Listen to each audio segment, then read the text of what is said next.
On June 28, a spokesperson for China's Ministry of Commerce firmly stated that anyone who aligns with the United States to resist China for so-called tariff reductions will undoubtedly face Chinese countermeasures. Unexpectedly, just 4 days after China's stern declaration, the United States proudly announced a historic trade agreement with Vietnam. This agreement undoubtedly came at the expense of China's interests, granting Vietnam 26% tariff reduction. Without a doubt, Vietnam has set a dangerous precedent in Southeast Asia and globally. Why did Vietnam choose to betray China? And how should China respond? On July 2nd, Donald Trump proudly announced on social media that the US and Vietnam had reached a historic trade agreement. Vietnam's tariffs on exports to the US would be reduced from 46% to 20%. However, the underlying cost is a thorough concession by Vietnam to the US.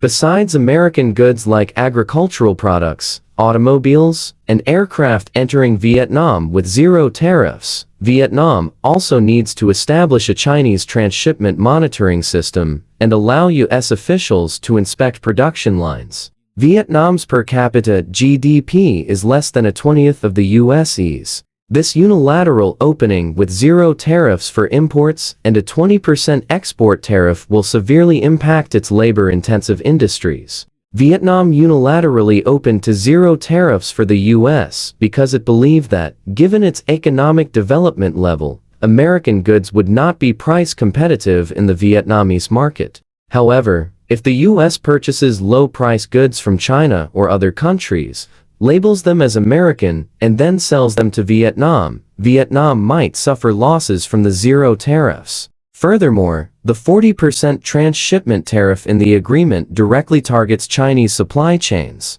Data shows that approximately 33% of Vietnam's exports to the US are Chinese goods that have undergone simple processing and transshipment, covering fields such as electronics, photovoltaics, and textiles. Trump's tariff policy demands that Vietnam open its customs database and permit surprise factory inspections, effectively cutting off Chinese companies' tax evasion routes via Vietnam. Moreover, Vietnam's Ministry of Industry and Trade issued an order to severely crack down on illegally transshipped goods and required customs and other agencies to closely monitor imported goods, especially those applying for certificates of origin.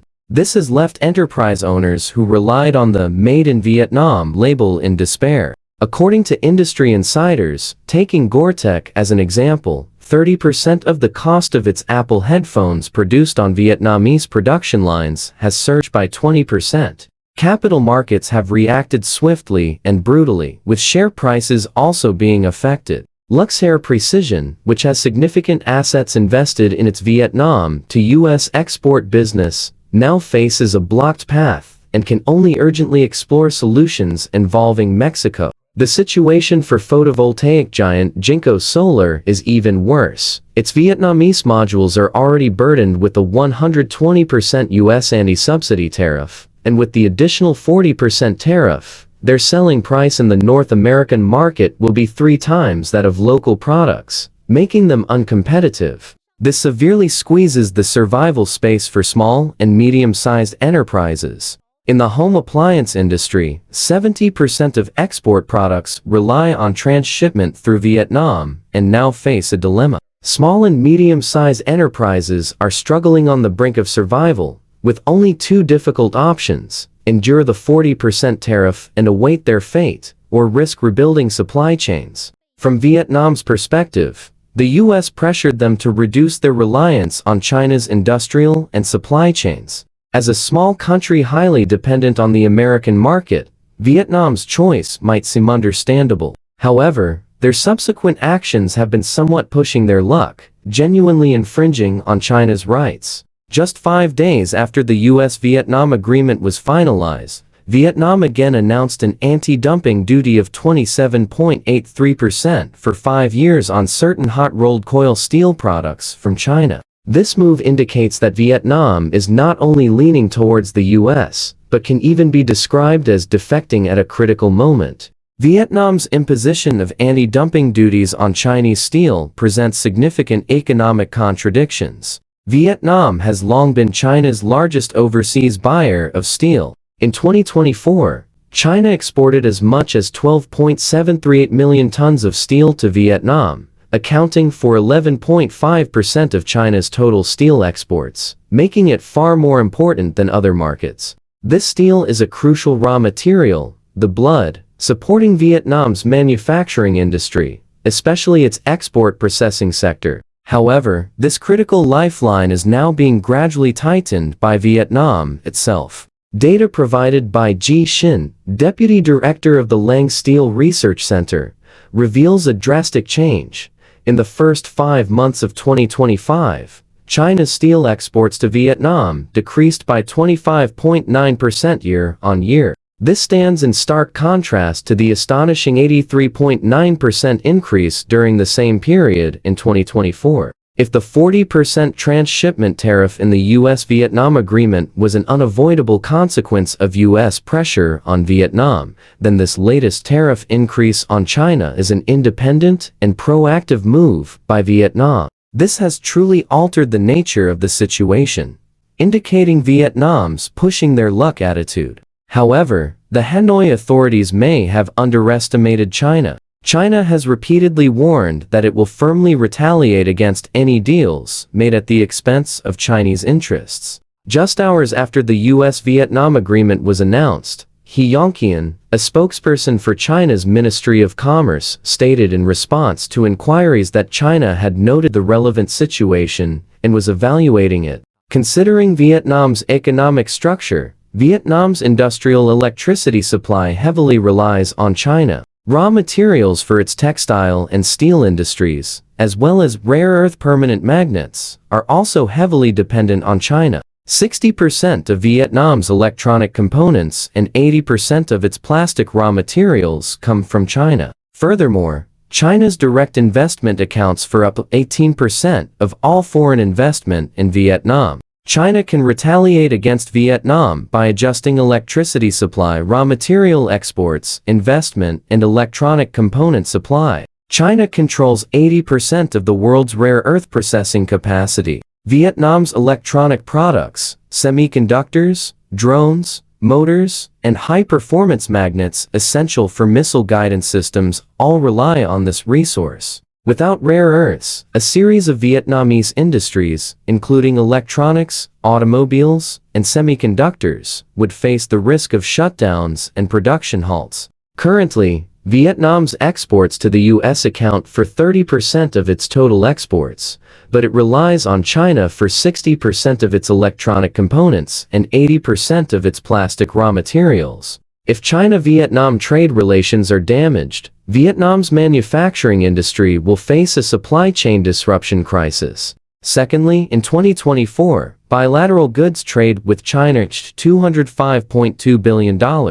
China can completely adjust its import structure to exert pressure. Moreover, Vietnam's industrial power supply is a significant weakness. Vietnam has long relied on coal-fired power generation, but its coal supply for electricity is far from sufficient. Vietnam also cannot extensively develop thermal or hydropower. After reaching a certain scale, it must transition to photovoltaic power, which requires energy storage, a capability primarily possessed by China. According to public reports and data from international organizations, China provides approximately 10% to 20% of Vietnam's total electricity demand. In the past, China supplied electricity to Vietnam, partly because factory shutdowns due to power outages in Vietnam would undoubtedly affect Chinese factories, as Vietnamese factories source raw materials and semi-finished products from China. However, if China-Vietnam trade relations are impacted, China's scruples about taking action will diminish.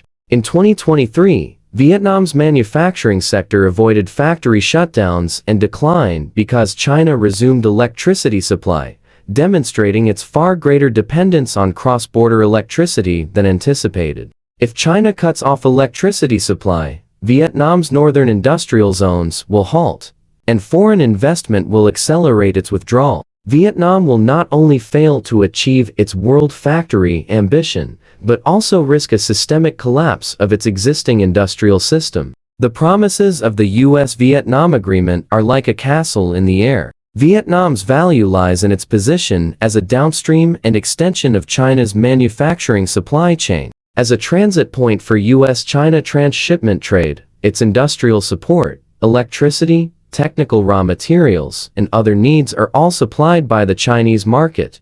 It then processes these into products and exports them to the US, acting as an intermediary and earning its due income. However, Vietnam is now sacrificing China's interests, effectively transferring the upstream benefits of China's manufacturing to the US. It wants to both accept China's industrial transfer and enjoy the market dividends from the US, but Vietnam, as an export-oriented economy with an incomplete manufacturing system, can be said to lack self-awareness. With the signing of this agreement, its balancing act might be unsustainable. Vietnam's betrayal of China by signing an agreement with the US might seem to secure the American market in the short term, but it is, in fact, strategic suicide. It has lost China, a massive market and reliable partner, and has completely offended China. In the future, besides being reduced to a pawn of the US, it will also face China's firm countermeasures. In this struggle, China has demonstrated a resolute stance and strong composure. It will never easily forgive actions that harm its own interests. In today's constantly changing international landscape, all countries should recognize the situation. Cooperation and mutual benefit are the right path. Actions like Vietnam's, which harm the interests of other countries for temporary gain, will ultimately backfire. Although Marco Rubio remains on China's sanction list and is unable to enter China, the US and Chinese foreign ministers now have an opportunity for face-to-face talks. What's the solution? Rubio chose to charter a flight to a third country. He recently embarked on his first Asia trip and has arrived in Malaysia to attend the ASEAN Foreign Ministers meeting. During this period, Rubio plans to meet with the Chinese foreign minister. On July 13, 2020, China imposed sanctions on Rubio, prohibiting his entry and freezing his assets in China, in response to his egregious remarks and actions on Xinjiang-related issues. In August of the same year, Rubio again pushed for the so-called Hong Kong Human Rights and Democracy Act, leading China to impose secondary sanctions on him. These sanctions strengthened restrictions and demonstrated China's zero-tolerance attitude towards his interference in China's internal affairs. Earlier this year, after Donald Trump's election victory, Rubio was appointed Secretary of State. However, China's sanctions remain in effect, creating certain difficulties for US-China communication. During this time, US-China engagement on economic issues has not been infrequent, with rounds of tariff negotiations. But dialogue on sensitive political and security issues has been deadlocked due to Rubio's presence. Since Rubio took office, he has only had one contact with China, a phone call with Foreign Minister Wang Yi, during which they engaged in a fierce exchange over the Taiwan issue. Rubio's nature remained unchanged, as he attempted to continue interfering in China's internal affairs. Foreign Minister Wang Yi ultimately left him with the advice to take care of himself, and the call ended unhappily. As the highest-ranking official in U.S. foreign affairs, Rubio must bear the responsibility of communicating with China, the world's second-largest economy and a strategic competitor. A complete breakdown of communication would ultimately lead to a functional paralysis of the U.S. diplomatic system. Therefore, even though he is sanctioned by China, he must find ways to maintain necessary contact with China. However, Rubio is well aware of China's attitude towards him, making an active invitation from China almost a fantasy. In this situation, Rubio devised his own plan. He intends to seize an opportunity to meet with Foreign Minister Wang Yi at an upcoming multilateral meeting. Recently, the U.S. announced that Secretary of State Rubio would make his first visit to Asia as a senior U.S. diplomat.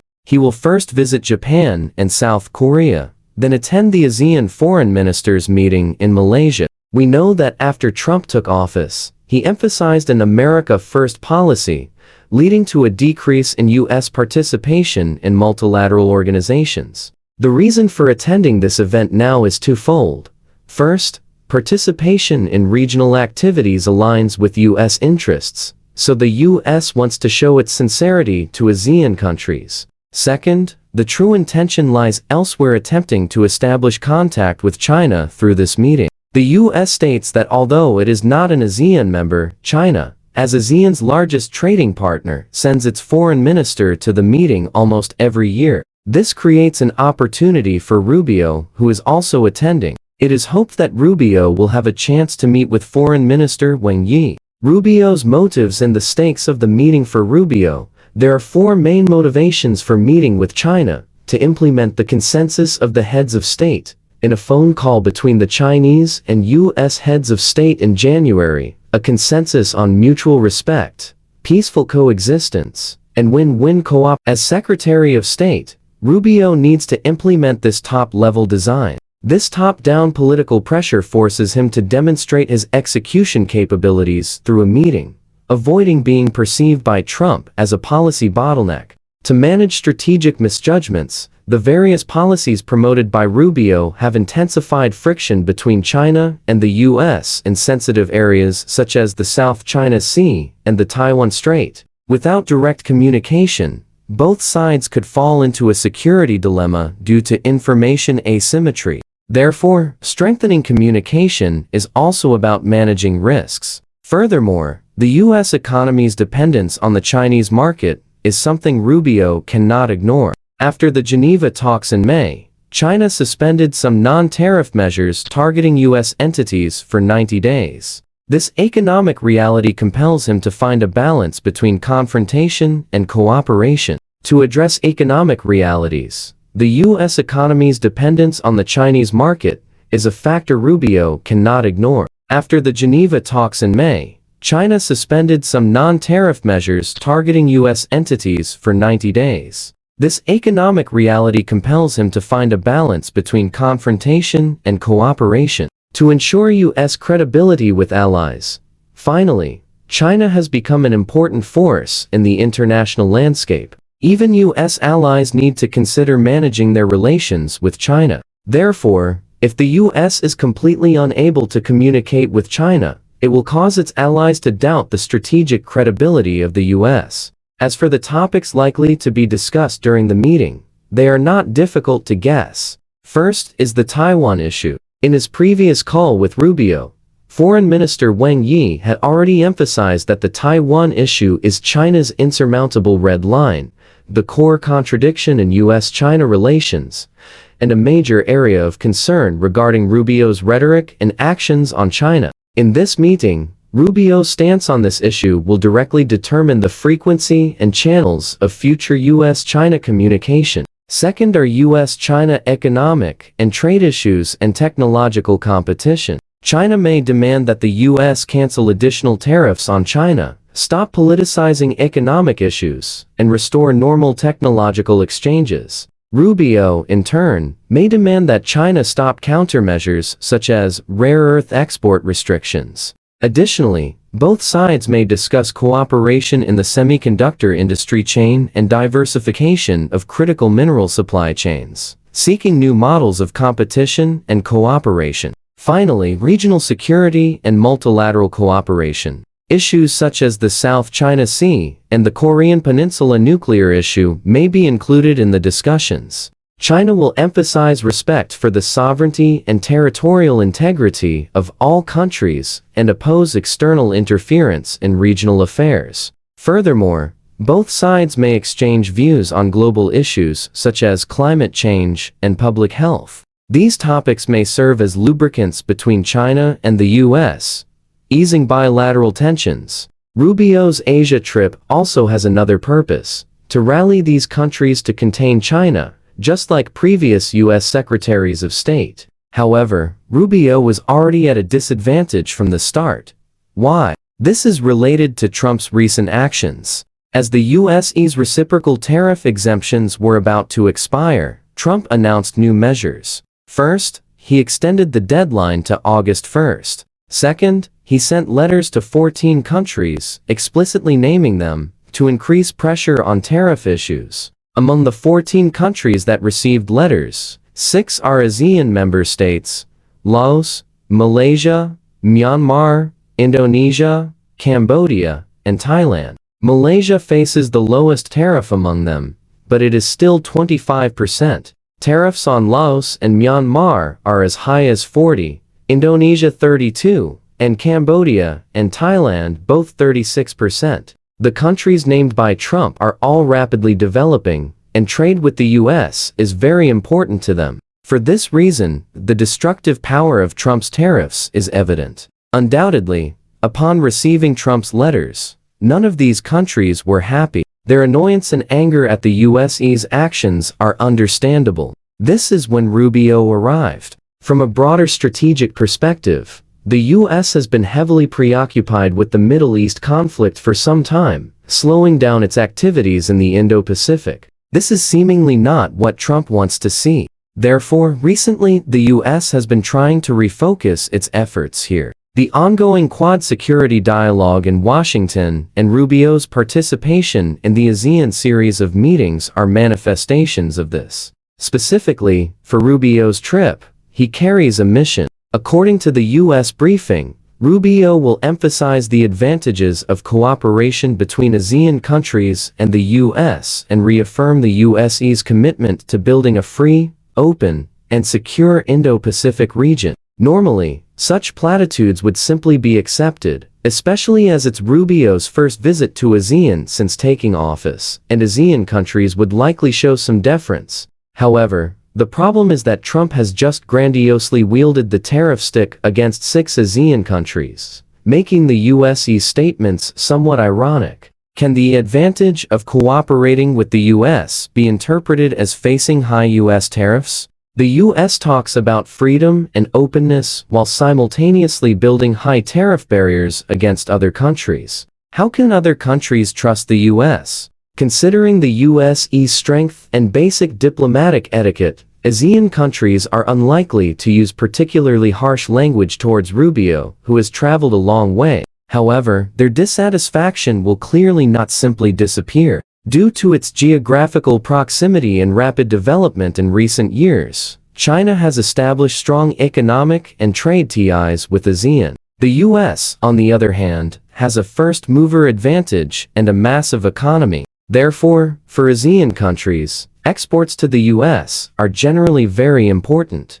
Precisely for this reason, Trump's initiation of a tariff war against ASEAN countries will inevitably have a negative impact on US-ASEAN relations. Thailand's acting prime minister emphasized that the US's newly announced tariff policy contradicts the content of previous bilateral negotiations. International relations are very pragmatic. How can the US expect to harm the interests of other countries while simultaneously demanding their cooperation? At least, most countries will not endorse this model. And when the US demonstrates more destructiveness and unpredictability, other countries will naturally lean towards more reliable partners. For ASEAN countries, a major power located in their vicinity is undoubtedly the best choice. Overall, Rubio's pursuit of a meeting with Foreign Minister Wang Yi is essentially a manifestation of the contradiction in US policy. It wants to contain China's development through confrontation, but cannot bear the cost of complete decoupling.